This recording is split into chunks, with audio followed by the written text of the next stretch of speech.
Okay then. Hello. Saturday morning. Yeah. It is the Universal show. All right, so you know how we do celebrity rollout.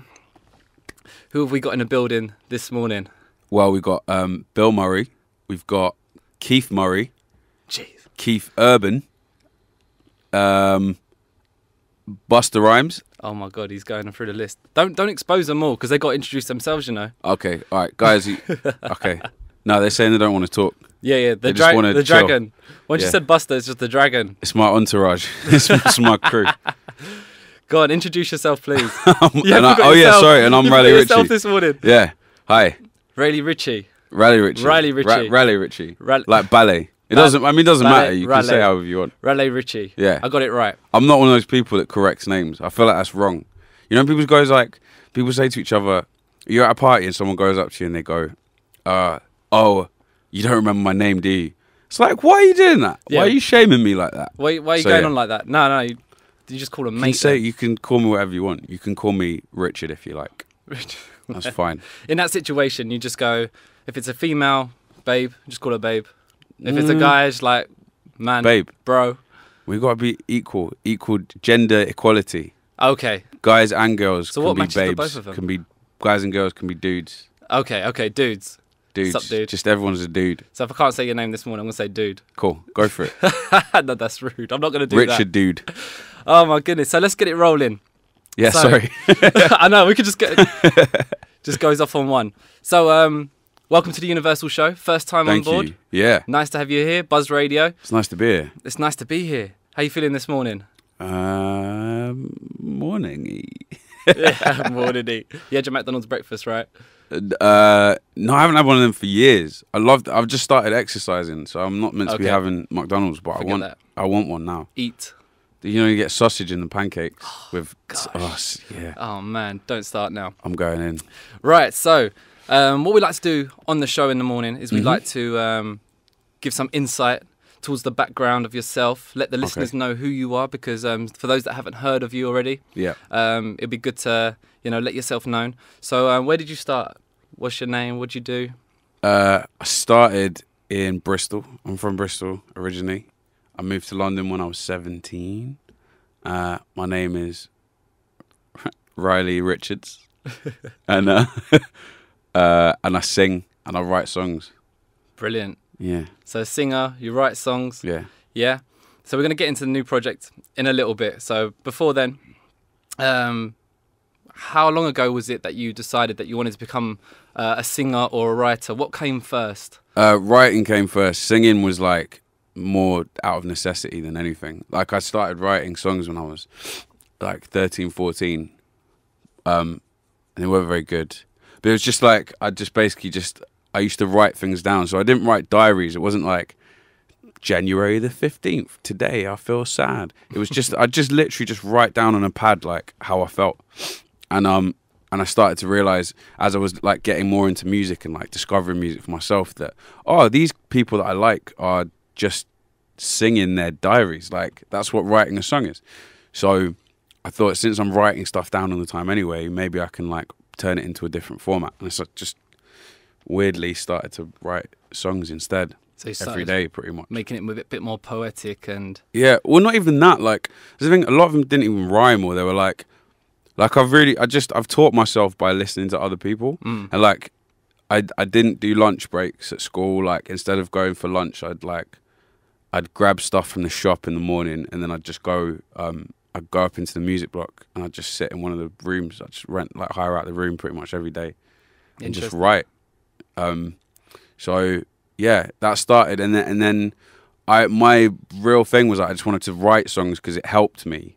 It was like it was like really therapeutic, and then I was trying to give them to people. Like I was trying to get other people to, because there were like people in my school that sang, and there was like a bit of an emphasis in my school on like sing it if you're into singing, or if you're into like drama or whatever, or dancing, and so I'd like try and get the singers in the school to sing the songs that I'd written. But it never really felt right, and I kept like criticizing them, and they said, "Well, you do it instead." So I just kind of, again, I had to just sort of teach myself how to sing. So that's the moment when you took the microphone. Yeah, begrudgingly, to be fair. I would like, even now I'm still like, sometimes I'm like, I don't want to sing. I just like writing. When you listen back to yourself when it was earlier on, was it like, oh, is that my voice? Oh my goodness. Yeah, I still get that. Still now? Yeah, of course. But it's more about the fact that I feel like if I'm going to write songs that are really personal, then I want to make sure that they're communicated in the right way. I want to make sure that, of course, that I'm telling the story myself. Yeah, because it's your personal lyrics, so you're expressing it in your own way. Yeah, and you can't really get someone else to do that the opposite way. I know a lot of artists obviously do have writers and things like that, and they can sing emotionally. But when it's your own product, all in all, and there's ways of rap, like, you know, I'm not trying to shade anyone because there's nothing wrong with it. No. But like I'd say like 60-70% of like big pop stars don't necessarily write their own stuff. Or like not on their own at least. And there's nothing wrong with that because they talk to writers, they talk to professional writers and say this is how I'm feeling, and then a writer communicates it in a way and they sing it then beautifully and like, you know, it's collaboration. But and in that sense it's sorry to cut you, it's more in the sense that obviously as singing it's more accepted, obviously, writing, because there's big money in writing. You know, The Dream, he wrote some of the biggest tracks, chart topping tracks. Yeah. You know, so you know, you make big money from just writing alone. Yeah, and like Sia is like, you know, exactly. She's written the biggest hits. Yeah. And but she still does her own stuff, and it sounds quite different. And it, like, you know. Yeah, and that's extremely too. But when you take it to an angle when it comes to rapping now, which you don't do. Yeah. Or do you rap? No. No, just solely sing. Yeah. That's good. People say I rap, but I don't really rap, I don't think. Yeah, because I checked out a couple of your tunes, and it's not rapping. No. You know, it's not. No. The style of it is like a Trey Songz where it looks like a Singer J. It's like it's just putting like a different flow on singing. Yeah, I think. Exactly. Yeah. You know, you're doing it in your own way. It's quite independent in that sense. So over here, so we're promoting. What have you got to bring to the public in the next future months? I've got my album comes out on the 26th of February. 26th. Finally. It's been a long time in the making. I'm really glad that I can finally release it and let people... How long's the process been? Well, it's probably been, all in all, it's probably been about 4 years. But I think in actuality, from when I actually said, okay, now I'm writing the album, now I'm putting the album together, so it's been about 2 years. Yeah. That's a long time. No, it's still a substantial amount of time. Even though 2015 felt like a blur, that year just flew by. Yeah, it did. Yeah, but that's incredible. So yeah, 2 years, and now you've got a final piece put together. Yeah. Have you actually got the CD, the album? No, do you know what? I'm really annoyed because, like, tomorrow I'm going to a label tomorrow to do some interviews, and they're like, we want you to sign 100 CDs, which is fine, but like, I was like, if you've got them, why haven't I got a copy yet? I want a copy of my album, of your own album. I only spent 2 years working on it. It's fine. No, you got to go to the shop and buy one, mate. I have. I've pre-ordered it already. You pre-ordered it already? Yeah, there you go. Sick. There's a bit of an insight. I pre-ordered my own album. Sue me. But that's what they've been doing though. I've seen like the Instagram videos when Drake's previous album. And, you know, they go in the store and they're just like taking the whole rack. No, I'm not going to do that. No. I bought one. One is perfectly fine. What's wrong with one? There's nothing wrong with that. And I bought a vinyl because I just wanted to. And you're doing it on vinyl press as well? We got vinyl press as well, double vinyl. Oh, amazing. What stores will be selling it? All the stores. I don't know. You don't know yet? Yeah, like it'll be in FOP, it'll be in HMV. Perfect. It'll be in all those places. Because vinyl's coming back. Hopefully in your independent record stores. No, that's good. That's good. You want them in the major stores anyway, so, you know. Yeah. Because vinyl's a big thing. It's all come back now. I think it's people like having like the artwork. Just to look at. Yeah. It's amazing. I used to sit and like read, with CDs, I used to like sit and just read through the booklet, like whilst I was listening to the album. I like doing that. Yeah. And we put all the lyrics into the booklet because. Yeah. I want people to know what. To sing along and. Yeah, or just to like know what I'm saying, just in case my diction was bad at any point. Yeah. Another thing this morning. Yeah. So the new single, the title's just escaped my mind. Never Better. Never Better. Yeah. The video. Very interesting video. Yeah. I like the way it's put together. It's literally a story where you're watching it and you're thinking, okay, what's going on with this guy? But when you listen to the lyrics itself, it's It's quite deep. What was with the video itself? How much With the video, control did you have behind that? I've got like as much control as I want or don't want for a video, I guess. Like they're pretty. I'm really into videos. I'm not like I don't get why like artists give away their control over a video, because like I feel like it's still part of your song. It's still part of the song. It's like an extension of the song. So you want it to like be saying the same thing or like enhancing what the song's saying. So yeah, I mean, there's a couple of it, like I didn't have a lot to do with the greatest video, but all the other videos, like I either wrote the treatments for them or I worked with the directors on them. But Never Amazing. Better was just a guy. There's this guy called Casper Kelly who did one of my favorite like YouTube things. It's a thing called Too Many Cooks. It's one of the funniest, weirdest, scariest things you could. You should have a look at it when you finish. Yeah, I'll check it out afterwards. Yeah, and he's just kind of asked him if he had any ideas based on the song, and he was like, "Yeah, I could think some stuff." So, and he came back with this idea of like me being trapped in a prison that was like a personal prison. I thought it was really interesting, and then we just sort of discussed it and spitballed ideas. Because no, listeners, honestly, Buzz listeners this morning, you need to go check out this video, because it's like a story. It's like a 4-minute movie. It's quite short, but then at the same time you're kind of glued to it. It's incredible. No, it's well put together. I really liked that. Thank you. That was really good, because as I said, it was something that had me confused at the beginning, because the guy's in an office but in a cell and stuff like that. Yeah. He's trapped in his With life. a tie. Yeah, with a tie. Okay, so now let's get onto another thing as well, because obviously the video itself was more visual as well. Yeah. Do you dip your hands in anything else rather than music itself? Yeah, I do. Like I do a bit of acting, and I do some. I write stuff. I'm bright. Did you just say you're bright? I'm bright. Listen to this guy. I said I'm right. I'm writing. I'm bright. I'm going to make a short film Right, this speak year. for yourself. And yeah, I want to make films one day.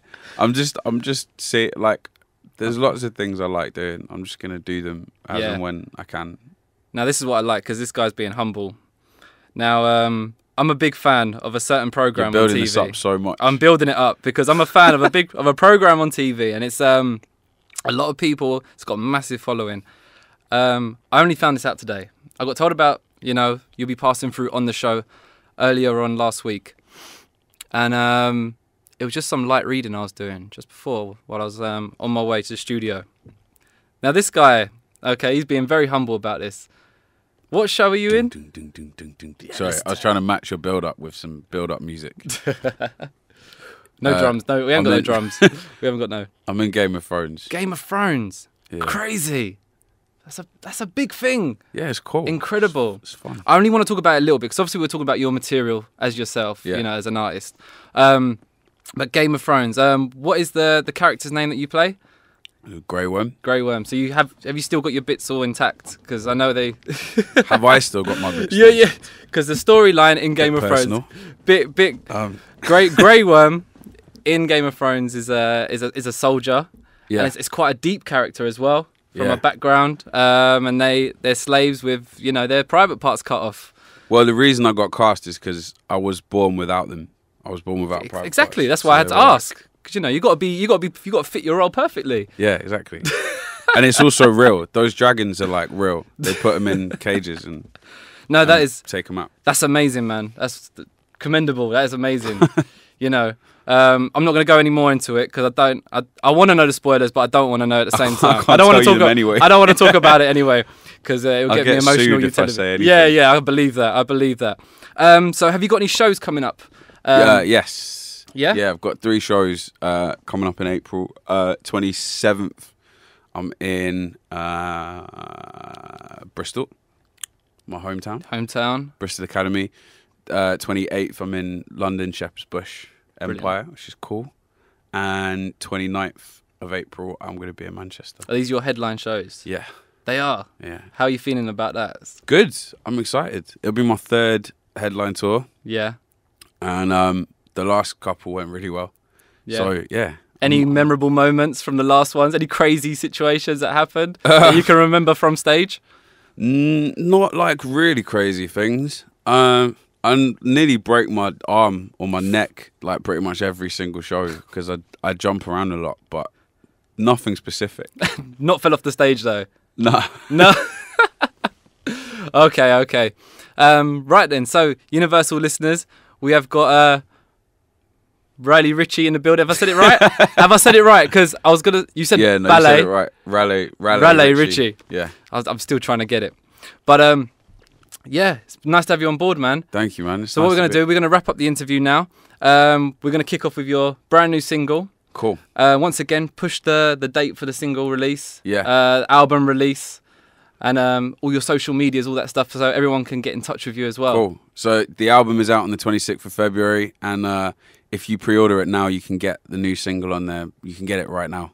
And 4 other songs, you can get them all right this minute. Amazing. Which is cool. And the tour is April the 27th to April the 29th. And I'm on Twitter and Facebook and all that stuff, and Instagram, just as Raleigh Ritchie. Brilliant. So... thanks, man. Nice having you dude. on board. Right, so introduce your single, and we're going to get straight into it right now. This is... You forgot your own name now, dude. Hi, my name's Richard, and this is my single, Raleigh Ritchie, Never Better.